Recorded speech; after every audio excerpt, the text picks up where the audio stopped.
When the Bible says, "do not judge," it doesn't mean we should never evaluate right and wrong, or that we should never exercise discernment.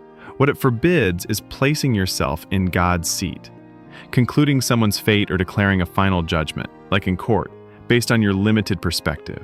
Let's break this down with references. Jesus' teaching on judgment. In Matthew 7:1-2, "Do not judge, or you too will be judged."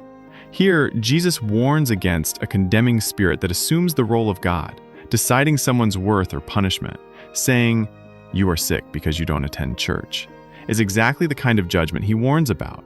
It assumes knowledge of God's purposes that we simply don't have. Judging versus discernment. John 7:24.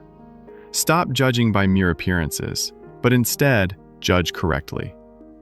Jesus allows for righteous judgment, discernment, but it must be based on truth and humility, not assumptions or appearances.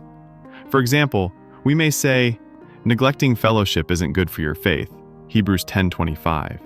But we cannot say, "You're sick because you skipped church." That's moving into God's territory. Romans 14:4. "Who are you to judge someone else's servant?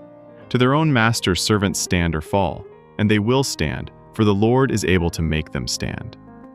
This verse makes it clear that final judgment belongs to God, not us. Linking someone's hardship directly to their sin or church attendance is stepping into a role reserved for the Lord alone. James 4:12. "There is only one lawgiver and judge, the one who is able to save and destroy. But you, who are you to judge your neighbor?" A good example, Job's friends. In the book of Job, Job's friends wrongly concluded that his suffering was punishment for sin. Job 4:7-8. God rebuked them in the end. Job 42:7.